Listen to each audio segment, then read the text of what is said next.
This is your ultimate stop for everything sports. The Golden State Media Concepts Sports Podcast. Should I say more? From the NFL, MLB, the NBA to MMA, it's all in here. The Golden State Media Concepts Sports Podcast. Listen now.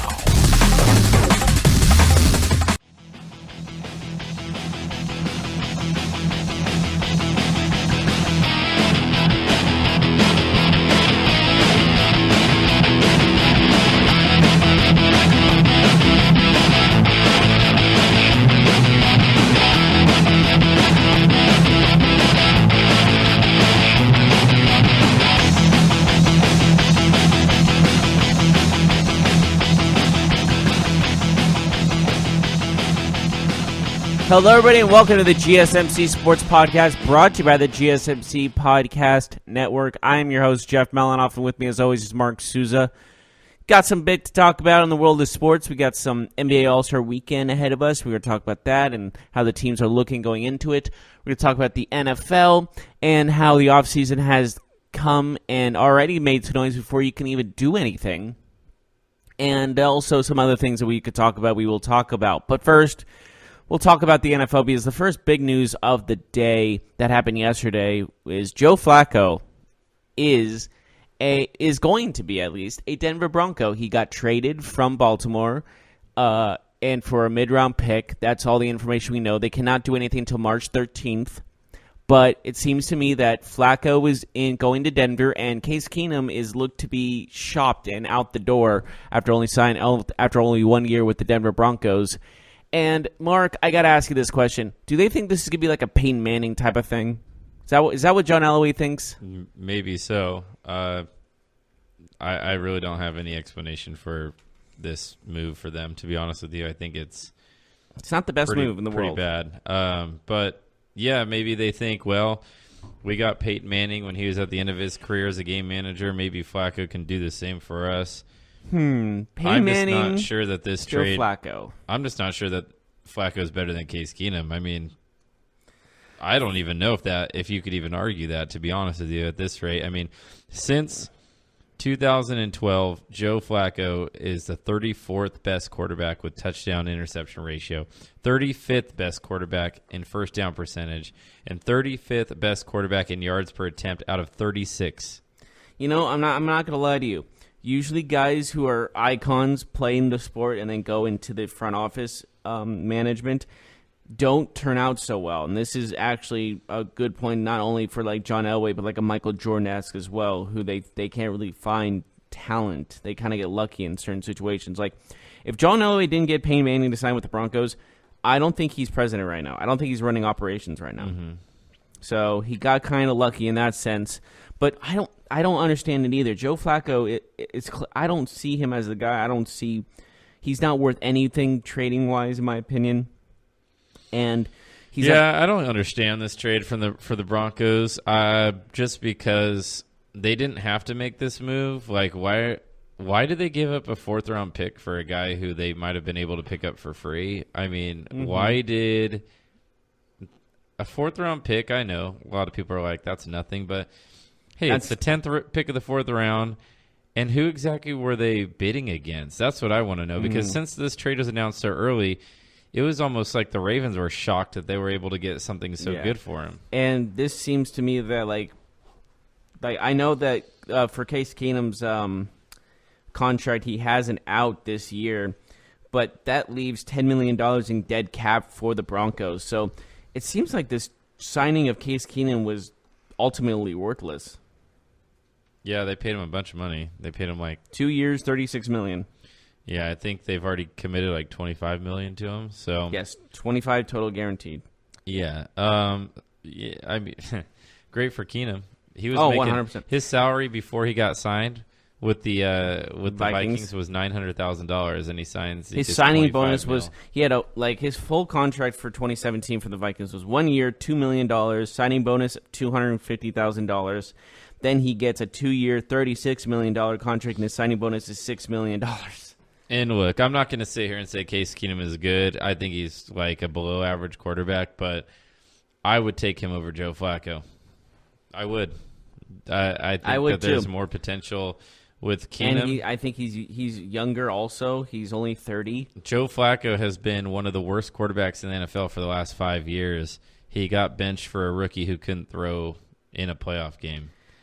Like, I don't even know what to say about this. The Ravens were going nowhere with him at quarterback.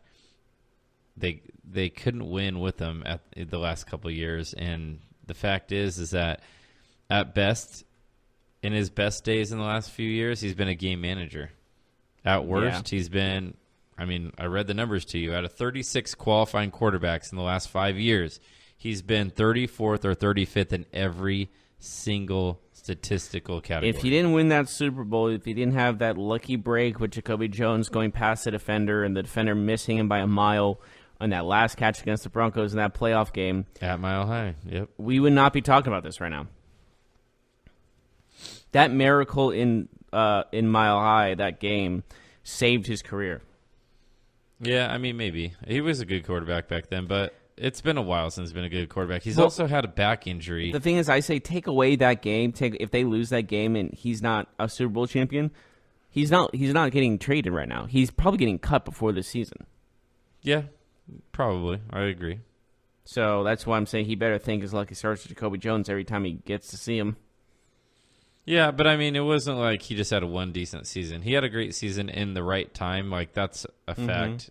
Nobody will argue against that. But he at one point was a good quarterback. He just hasn't been a good quarterback for, him and Eli Manning, they both haven't been quarterbacks for a long time. Yeah, they've won Super Bowls, but they haven't been good. That's where they get the benefit of the doubt. That's what I'm bringing up. Though. And yeah, Keenum, you can say whatever you want about him. I don't have anything great to say about him, but the fact is that he's quite a bit younger. He's healthier. And I don't know. He was pretty damn close to making the Super Bowl and possibly winning the Super Bowl himself. Yeah, he got lucky there, all honesty, because of the America in Minnesota, Minneapolis Miracle. Yeah, all things considered, because I forget who it was that Diggs moved past on that catch, but he hit the hit stick way too hard and missed him by a mile, hit his own player, actually. And all things considered, like, it's still, Case Keenum had a pretty great game that game in itself. And he went 13-3 with this team. So it's not like this guy is like getting lucky all the time. He reminds me a lot of Joe Flacco, actually. He has a couple of great seasons, and he still has all the potential in the world because, like I said, he's only 30 years old. So I would honestly give Case Keenum one more year, just keep that year and not take the dead cap space. And well, this seems to be an afterthought now, right? Since they are going to pay Joe Flacco $20 million this year, they're not going to pay a backup quarterback. Does it feel John Elway's like impatient when it comes to winning? Well, I think they tried their hand at drafting quarterback, and they got burned by Paxton Lynch really bad. That was such a devastating bust. We're talking about a guy who couldn't win the starting job in 3 consecutive training camps and started 2 games in his career and was cut. And now he just got picked up by Seattle, right? Like a few weeks ago. I don't know what the contract is. Yeah. That's how big of a bust Paxton Lynch is, that it took weeks and weeks and weeks for a team to kick the tires on a former first-round pick. That really says, we don't think you're very good. Yeah, I actually kind of want to look back on the Broncos trade history or draft history. We know that they tried Trevor Siemian, who I think was a later pick for them, but not something they invested heavily in. I think maybe a 6th-round pick for Trevor Siemian. Paxton Lynch. They tried Case Keenum. Obviously, Brock Osweiler. Mm-hmm. Brock Osweiler is another guy they invested in that didn't really pan out. The last quarterback they drafted was last year, and that was Chad Kelly in the 7th round. Yep. But 26, didn't he get in trouble? I'm pretty sure he went into someone else's house naked. Was that what happened?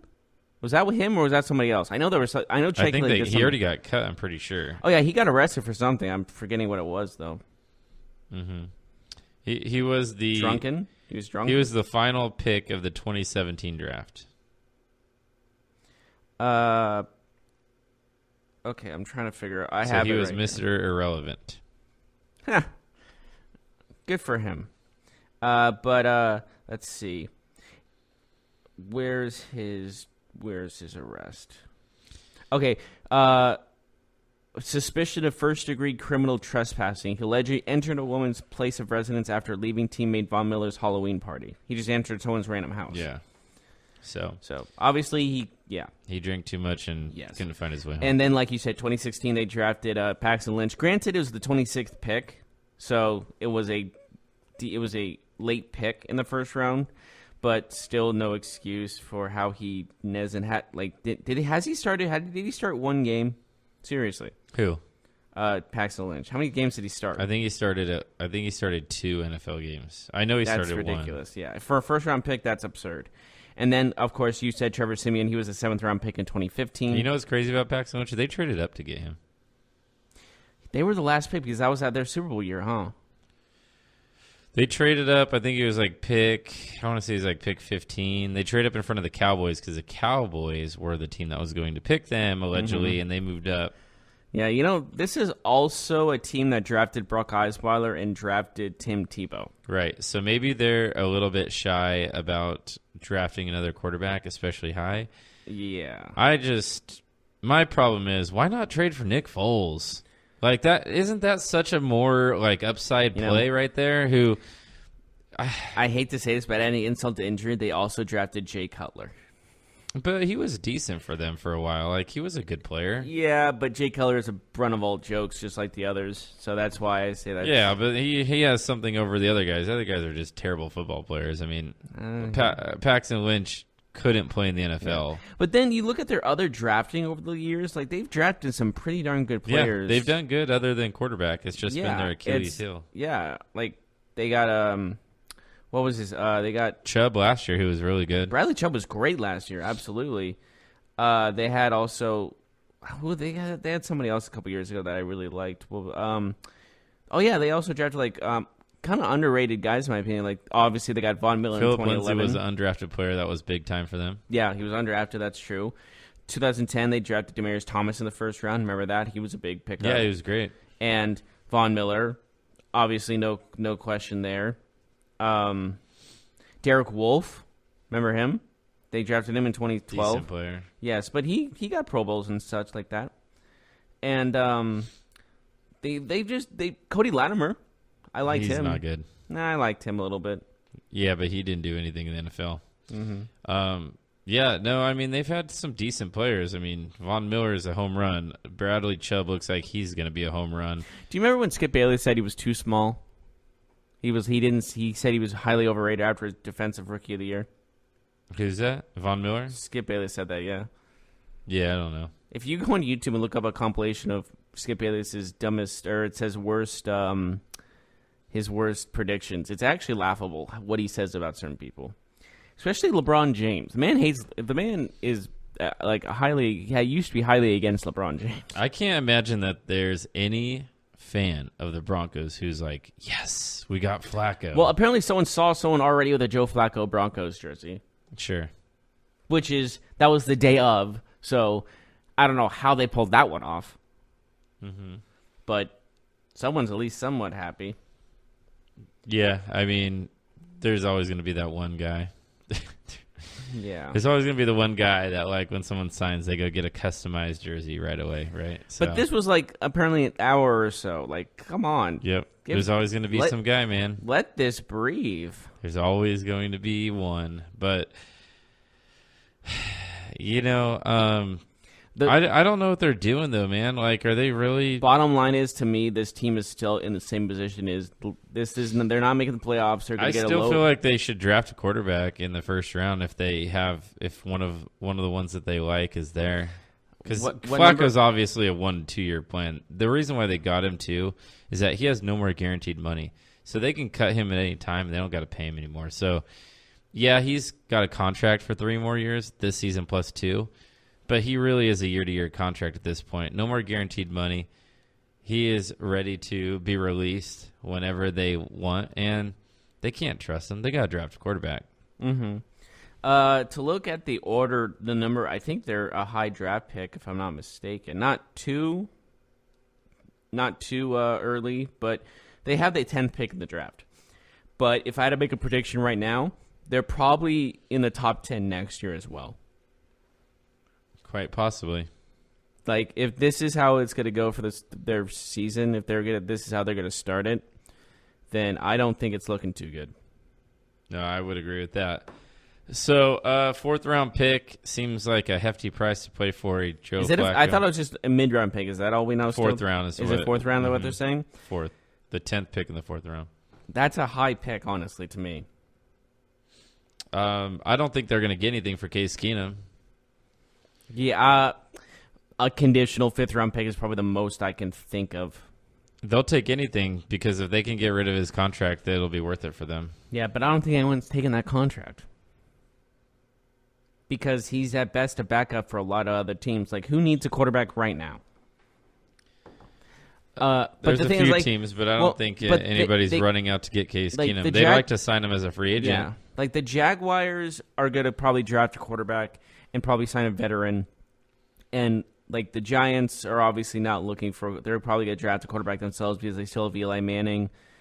So the two of the teams that need a quarterback the most, those two teams – already have their plans set on a quarterback. So that's an issue for the Broncos because no one's going to bend over backwards to get Case Keenum. All due respect to Case Keenum, it's just no one is desperate for a quarterback. Yeah, I mean, they'd love to pick him up. I think Case Keenum is a perfect, let's wait till he gets cut, then let's sign him. No one's taking that that's the problem, though, because if he gets cut, that's $10 million in dead cap. It's not a terrible contract, but $10 million is still $10 million. Yeah, but I mean, there are backup quarterbacks that make about that much, is like what I'm saying. So it's not the worst contract, but I think that you look at the Broncos and teams know, well, they're going to have to get rid of Case Keenum. Like, so that's why they're in a position of wait and see.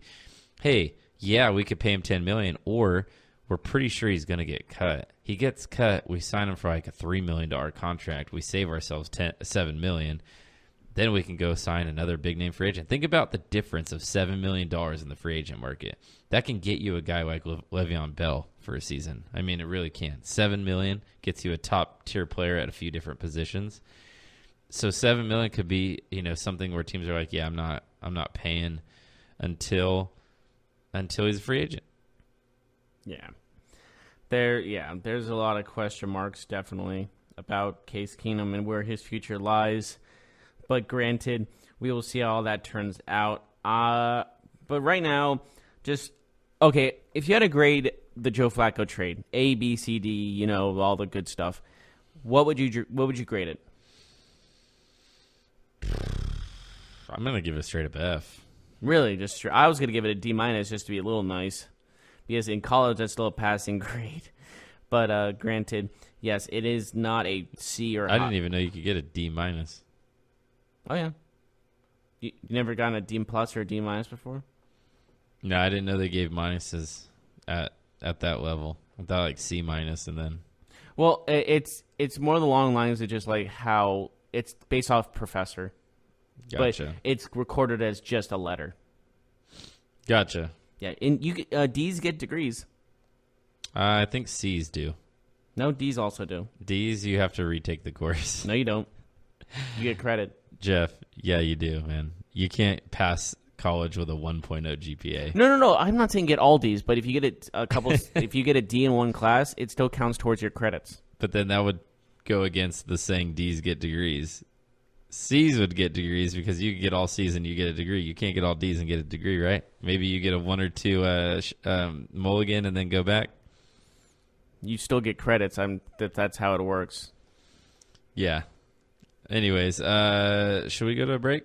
Talk about basketball when we come back? Sure, we can talk about basketball. We can talk about Embiid jumping into the crowd and other stuff of that nature, and we'll get right on that when we return.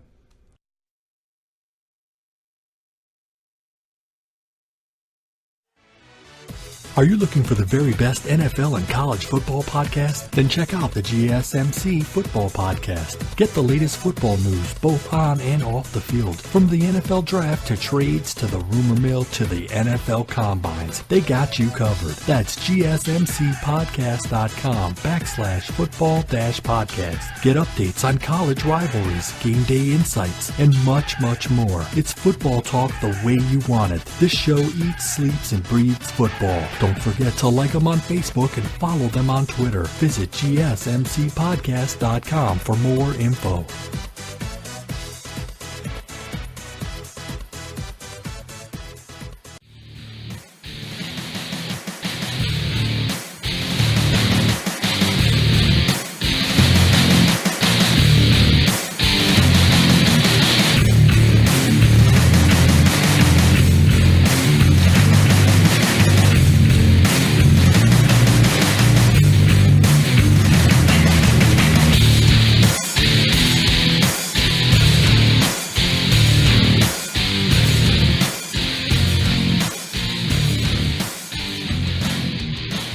And everyone, hello, and welcome back to the GSMC Sports Podcast. Just finished talking about the football trade of Joe Flacco to the Denver Broncos, which sounds to me like the Denver Broncos are officially a retirement home for quarterbacks. Yep, that sounds about right. Yep. But now we go into basketball, and we are close to the All-Star break. I think today are the last games before the All-Star break, if I'm not mistaken. I think yesterday was, right? Is there games There's today? games today. Oh. Not very interesting ones. Hornets, Magic, Knicks, Hawks, and Thunder, Pelicans. Gotcha. But tomorrow is the Rising Stars Challenge, and then we go into the break. I'm pretty sure they don't come back until the 21st, which is a Thursday. Yes. So they have a lot of time off, which some of these teams, I think, desperately need. Like, the Lakers are probably the one that desperately needs a break more than anybody else, I feel like, in the league. Probably the Rockets. James Harden probably needs a break. Did you see that step back that got stuffed in his face? I did not. Oh, it was great. Because he did his classic, he always does that step back and scores and all that stuff. This rookie was just on him. He did that step back. The rookie stayed on him. He knew his moves from, he knew what he was going to do before Harden even knew he was going to do it. And that just showed me, maybe Harden's getting too predictable with his moves and how he gets scores in the scores in games now. Mm-hmm. But he still had over 30 Yep, points. but the Rockets lost, and that's the biggest story because they're in a playoff chase. They lost by 10. Yeah, they lost to a T-Wolves team who they're not dead yet. In fact, the T-Wolves are only a game behind the Lakers for 10th in the West right now. They're still within striking range. The loss doesn't surprise me because every team's going to lose in some points. James Harden only had 4 free throws. That shocked me more. Yeah, their interim coach Ryan Saunders, of course, son of Flip Saunders, said that their game plan was to not foul James Harden, which is smart. Yeah, to make him score only shooting, not get any cheap points from the line, which we know he's really good at doing. He leads the league in free throw attempts per game by a 12. mile, it's insane. Yeah, so he's really good at getting 10 to 12 points a night from the free throw line. What the main problem was for the Rockets is their 3-point accuracy, their 3-point percentage was it was 36%, but it was 19 of 53. So 36% doesn't sound too bad, but when it's 19 of 53 threes, that's not very good altogether. Yeah, 36%. It's decent. Yeah, but just 53 threes. Harden had 22 threes. Yeah, that sounds like a lot. But, they shot 36%, which isn't the worst percentage. Obviously, you'd like to be around 40. But the reason it's so high is because they had so many attempts. Yeah, they shoot a lot of threes. Yes. They've broken the record for most three-point. And then compared to the compared to the Timberwolves, who only shot 20.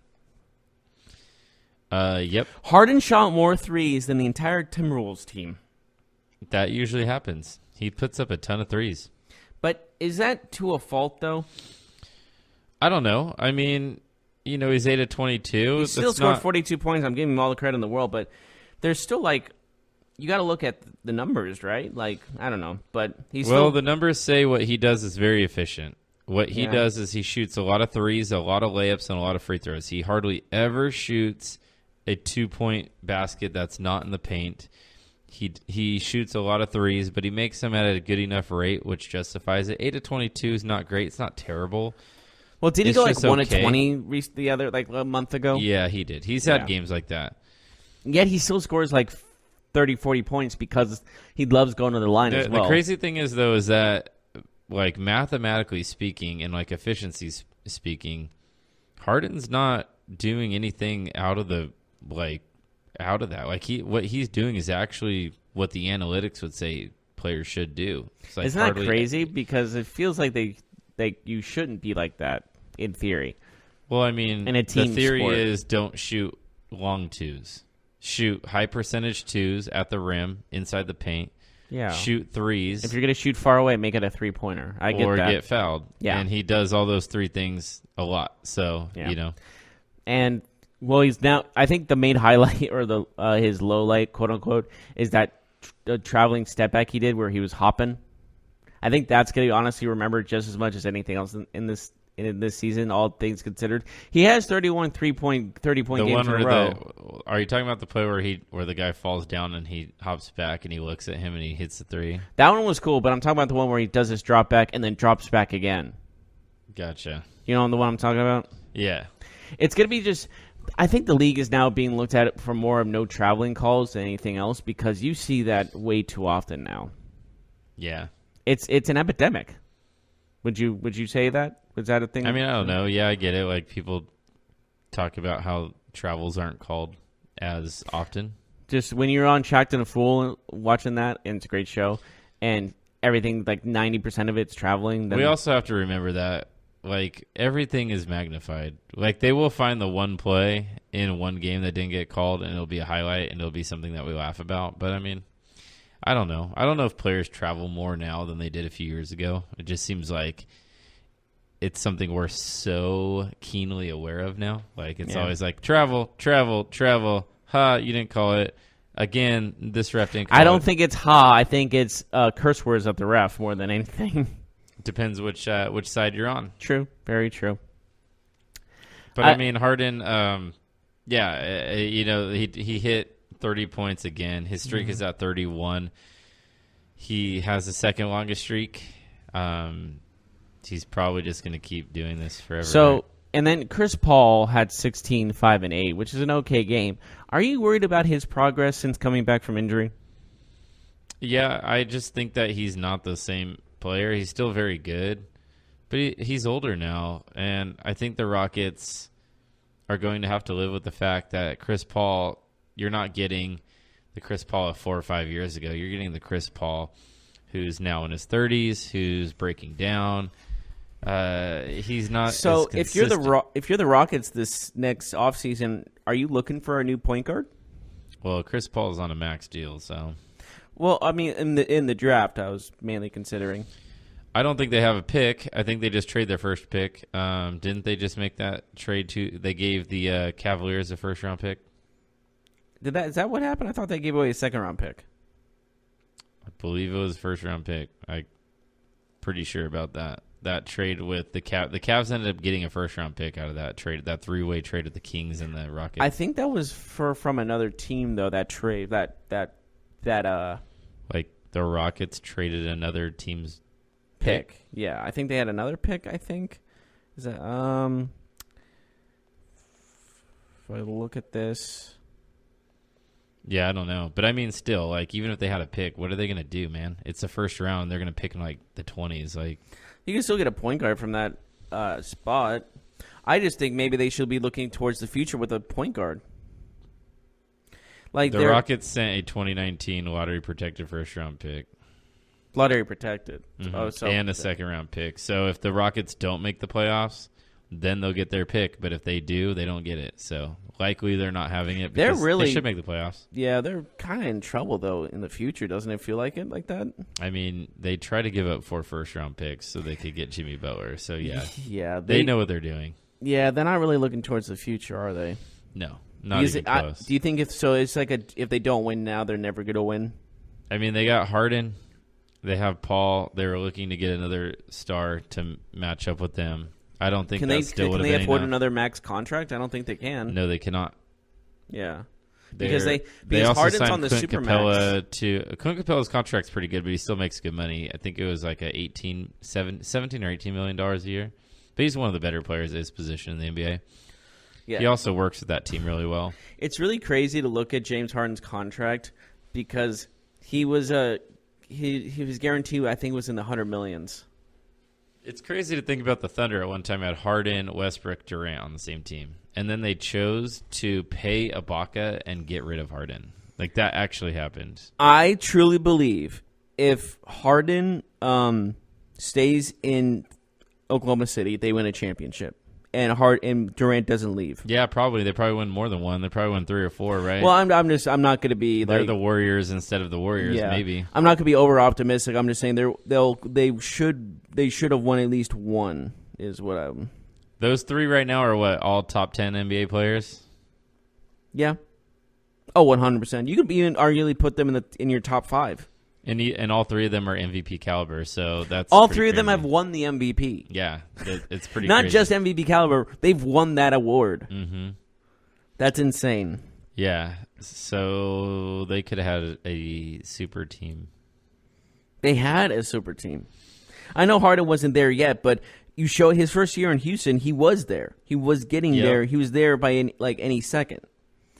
And picking Ibaka, who's now in Toronto. He's a really good player in his own right, but he's not a star. He's not an MVP caliber talent. No.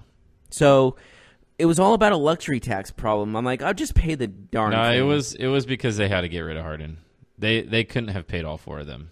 They could have. They just had to pay a high luxury tax. But with that luxury tax, you can championships. Well, you can't max 4 players. You can't. No. I'm saying pick Harden over Ibaka. Right. Well, they could have. They would have paid the same amount. It didn't come down to money. It literally came down to which one are we going to choose to be a franchise player, and they picked Ibaka over Harden. Like, that actually happened. Yeah. At the time, though, Ibaka was a key piece of that team, and Harden wasn't there yet. So that's where you do have to give a little bit of leniency to the Thunder. But the thing is that next season, Harden was there. Yes. They were that close. It was a mistake that they realized pretty quickly. Yeah. Anyways, the Warriors got smacked last night by Portland. That was an interesting game. Steve Kerr got ejected. Steve Kerr threw the clipboard down at the floor pretty darn. He was. did. I thought he was going to try to choke a ref. That's a big win for the Blazers, as they're also a team like the Rockets that, yes, they're in 4th place right now. Yes, they look good, but man, that West is so tight. Only 4 or 5 games separates them from missing the playoffs at this point. You can see a 9th place team or a 10th place team like the Lakers take that 4th seed in a matter of weeks. Yeah, so It's not like the East where it's already set in stone basically what the top 5 teams are. Right. So that's a big win for Damian Lillard and that team. 29 points for Damian Lillard. I will say, it did kind of seem like the Warriors were looking ahead to All-Star Weekend. I will say that. Not to take anything away from Portland, but the Warriors were on the second night of a back-to-back. They have multiple players participating in All-Star Weekend. I just kind of got that vibe watching that game. So do you give the Warriors going to be back up and running by the end of the All-Star break? Maybe, probably. They're going to win the NBA title, so maybe not. Who cares? They'll be fine. I'm going to ask right now, any team besides the Warriors, if you win a championship, you would give us something to talk about. Yeah. So, for news purposes, I would love it. We'll talk about the Warriors, too, when they win. It's just going to happen, isn't it? I mean, the Patriots just won the Super Bowl, and we couldn't stop talking about them either, so. Well, we thought they were going on a downhill slump. That's kind of why we were talking about them. Some of us did. Oh, it wasn't just me. A lot of people said that. I know, some people. Some, it was a lot. It was a lot of some, you know? Why do you keep saying some? It was a big majority of NFL fan bases that were saying this. Yeah, I don't know about that. I wouldn't go that far. There's a lot of loud voices that said that the Patriots are going downhill, but I don't know if majority of fans. I would have said majority. You know, the Patriots were the favorite in the Super Bowl, which means that the public thought they were going to win. Well, I think it's just because of Tom Brady's. It was Tom Brady versus Jared Goff. That was why they were favored. Well, I mean, regardless of the matchup or why you think, the Patriots were still the favorite to win the Super Bowl. You know what I mean? When it came down to it, but they were one of the. I think they were like the 3rd or 4th. Like when it came down to the conference championship, they were the lowest odds to win.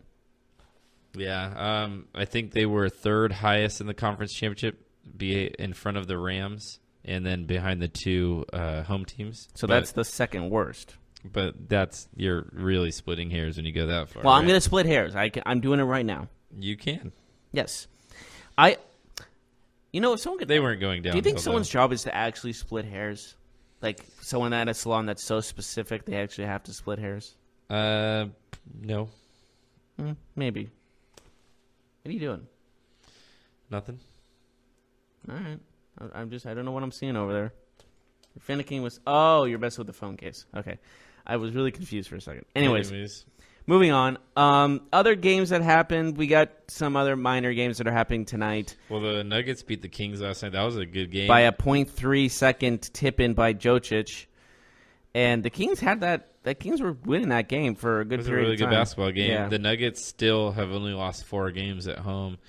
They're on a streak of like 15 in a row at home. Yeah, Paul Millsap with a 25-point game. Beasley with a 21-point game himself. Jocic had a triple-double, 2018 and 11. The fact that he's one of the last people you expect to win MVP is a travesty, but that also shows how good everyone else is doing. Yeah. Because that man's a beast. He's very, very good. He's doing everything himself. The Nuggets also had Isaiah Thomas back last night, who looked really good. Yeah, after 11 months gone, of course. Yeah, it was But a nice I sight think to what see. he had, I believe, 8 points. 8 points and 2 assists in 13 minutes. Not bad. Yeah, he looked... More importantly, he looked like his old self a little bit. We'll see if he can continue to build off that and come back fully, but he showed glimpses of it during the game. Yeah. And as for the Kings, they lose their playoff spot at the moment. They're back at 9th because of the win from the Clippers destroying the Suns by almost 30. And speaking of like the number 1 and 2 picks, basically the Suns and the Kings, is DeAndre Ayton impressing you this season? I think he's okay. I wouldn't say I'm overly impressed.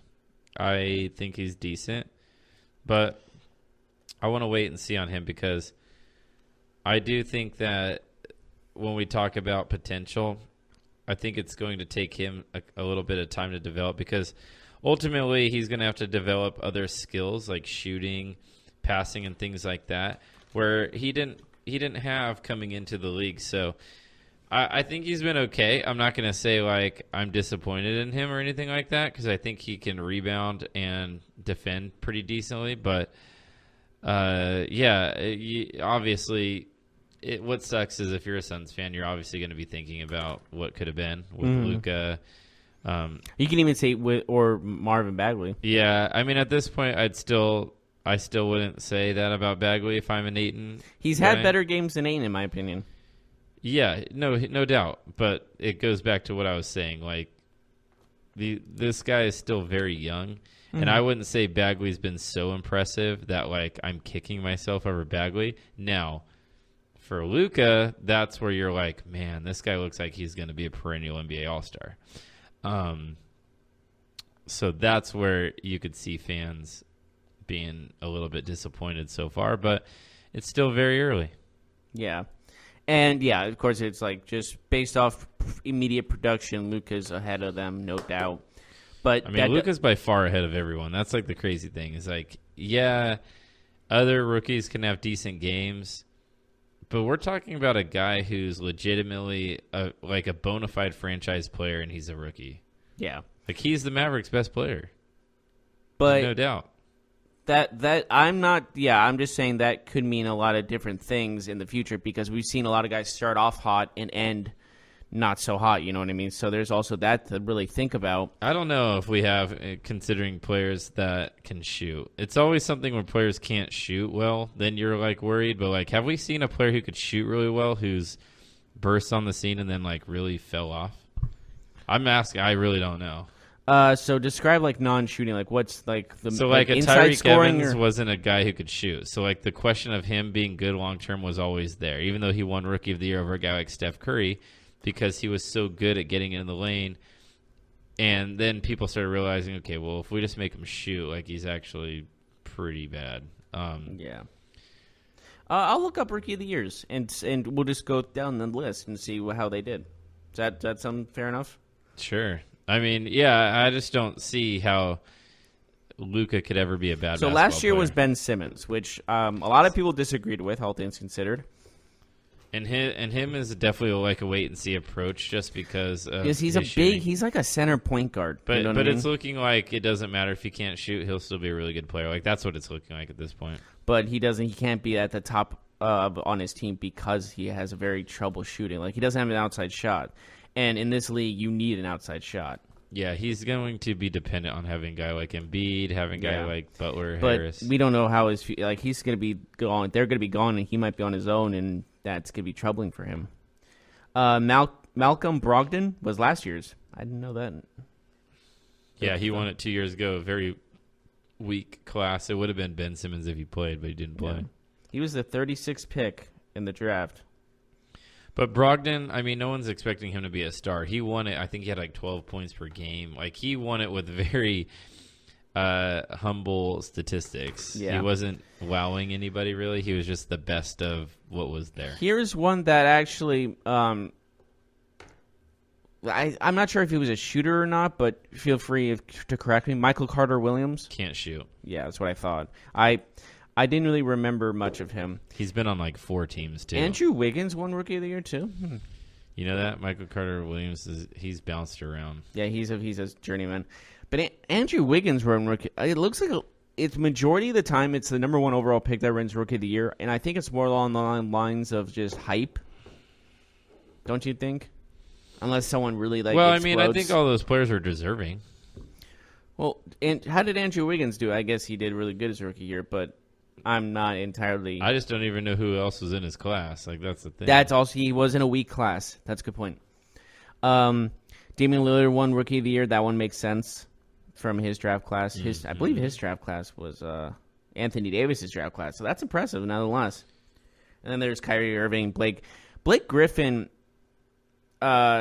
He's starting to get a shot. He definitely developed one. At first, Yes. he didn't have one.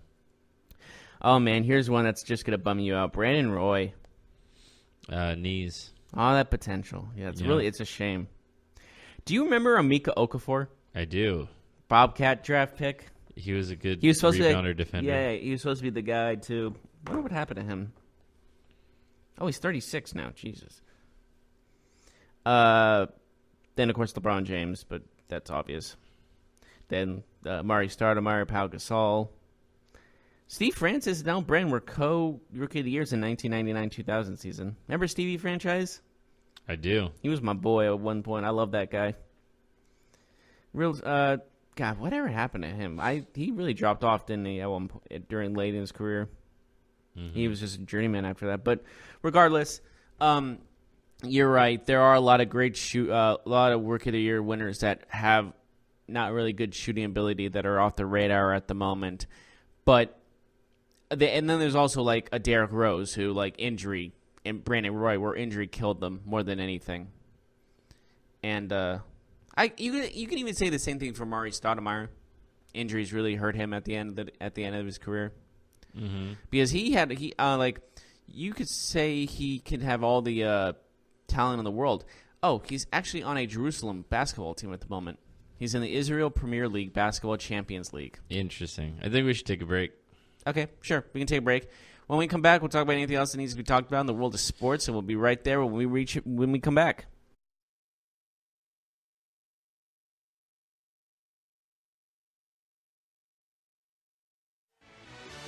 Check out the show that's built on the MMA. From the UFC to Extreme Cage Fighting, they got the fights covered. Check out the GSMC MMA podcast. Get the latest news on past or upcoming fights. Join us as we talk to and about some of the biggest names in the MMA, past, present, and future. When it's the fight game, there's just one show to check out. GSMCpodcast.com/MMA-podcast. Don't forget to like them on Facebook and follow them on Twitter. Visit GSMCpodcast.com for more info.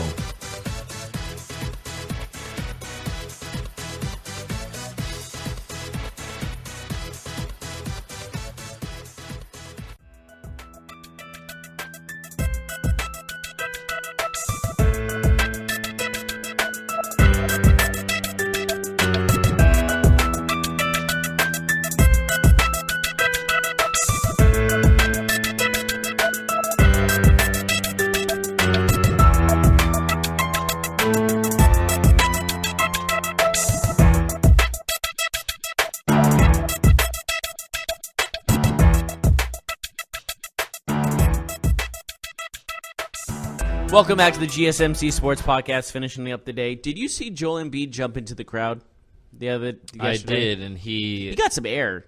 He almost killed an actress. An actress? Yeah, Regina King. I thought he just hit the stat guy. He almost killed her. He avoided her. I'm assuming he didn't actually almost kill her. I'm assuming that's an exaggeration.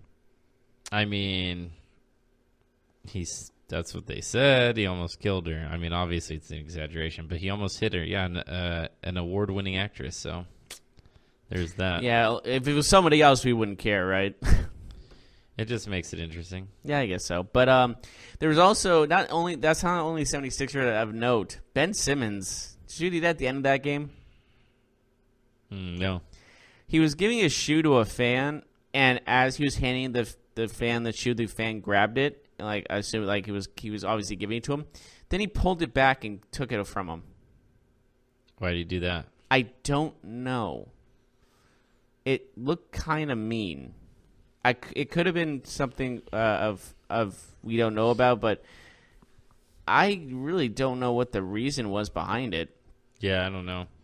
Raptors beat the Wizards yesterday. That's a good win for them to continue their hot first half, and they'll go into the break feeling good about themselves. The Clippers won with their win over Phoenix. They're back in 8th. Mm-hmm. And maybe the Clippers aren't dead yet. Maybe they will be the team that makes it to the playoffs. What do you think? I agree. It's one of those things in where the Raptors themselves are just a team that's just unreal at the moment. So, what about the Clippers though? I was just comparing that game as well. But the Clippers themselves, I think they could still have a chance to make the playoffs because how hard that team's been playing, how good that team's been playing. But overall, I would see more along the lines of they're just going to miss the playoffs because I think the Lakers are going to make a final push to get that last spot. So, honestly, we're probably going to see the Lakers versus the Warriors in the first round. So we're going to see the rematch before the finals between LeBron and the Warriors. The Bucks beat the Pacers yesterday, and probably the game with the highest two best records facing each other. So a big win for the Milwaukee Bucks, 106-97. And also yesterday, the Mavericks and the Heat played with the Heat taking the win. And notable in this game is that Dirk and Dwayne Wade, they exchanged jerseys. They obviously will be playing in the All-Star game, but it was nice to see them play each other as we remember that NBA Finals between the Heat and the Mavericks. There was more than one. That is true. We had the infamous one where Dwayne Wade won one with Shaquille O'Neal, and then they had the one in 2011 where that emotional moment of Dirk Nowitzki going off the court and going to the locker room with his own with himself, just by himself, just to sink it all in, which I thought was a really cool moment. Very underrated moment, if you ask me. It was like it hit him that he did it and just let the emotions flow. So who's playing in the Celebrity All-Star game?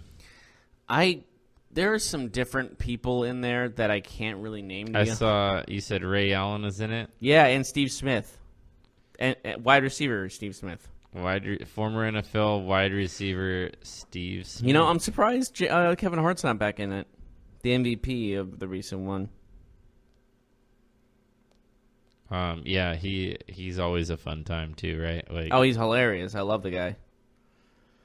Tracy McGrady was in last year's. I forgot about that. So what was Nate Robinson? T-Mac. There was a lot more noticeable names in this one than last year. Paul Pierce was also in it. And White Chocolate was in it. Jason Williams. Yep. He was cool. But now this year, I really have not a lot of knowledge about these. Dr. Oz. Dr. Oz is the weirdest one I saw. But there was Brad Williams I'm not familiar with. Amanda Seales, I think her name is. Quavo's in it from Migos. That's cool. I'm interested in seeing Hassan Minaj in it. He's an actor, comedian. He hosts Netflix Patriot Act. I like that show. Also someone who's local to our area, so I will be interested in him. Jay Williams, former Duke legend. And he's an analyst now for ESPN. There's a couple of WNBA players that I like. I also like Sue Bird being one of the coaches. I think that's really cool. Mm-hmm. But really, like Dr. Oz and like Steve Smith and Ray Allen are the only notable ones to me. Quavo went back to he won the MVP last year. Quavo won the MVP? I thought Yeah. okay. He's trying to win back to back. Okay. Last year, yeah. Okay. Katie Nolan was the head coach of one of the teams last year, actually. I like her. I do like. She's very funny. She's very talented. San Diego Chargers general manager sees potential for the AAF as the NFL's developmental league down the line. What do you think about that? I think that was the plan all along. Yeah, it could be. That would make a lot of sense. So join us tomorrow as we talk about the NBA All-Star Game a little bit. I think we might also talk about the AAF Week 2. Oh, right. There's another week of this. Yeah. This isn't just a fun. This isn't just a random league. This is an actual football league. We got to keep track of. We probably normally wouldn't talk about it, but okay, it's getting a lot of baseball news. hasn't started yet. We're not yet to March Madness. Basketball's taking a break. And no, be honest, people are enjoying it. People are enjoying the first week of the AAF. It wasn't like, oh, this was terrible. People absolutely. enjoyed it. So. We'll see if it can get if it can remain something that's buzzworthy. You know what? It might have a chance because now that basketball's taking a break, now really there's perfect nothing opportunity else to watch. I mean, other than the celebrity They game. obviously picked the perfect time to start this league. They obviously planned this, but it's a great time to start a league. And it's getting eyes on the product. And it's on CBS, a very popular network, so that's also important. All right, so we'll see you tomorrow. Have a good day, everybody. You've been listening to the Golden State Media Concepts Sports Podcast, part of the Golden State Media Concepts Podcast Network. You can find this show and others like it at www.gsmcpodcast.com. Download our podcast on iTunes, Stitcher, SoundCloud, and Google Play. Just type in GSMC to find all the shows from the Golden State Media Concepts Podcast Network. From movies to music, from sports to entertainment, and even weird news. You can also follow us on Twitter and on Facebook. Thank you, and we hope you have enjoyed today's program.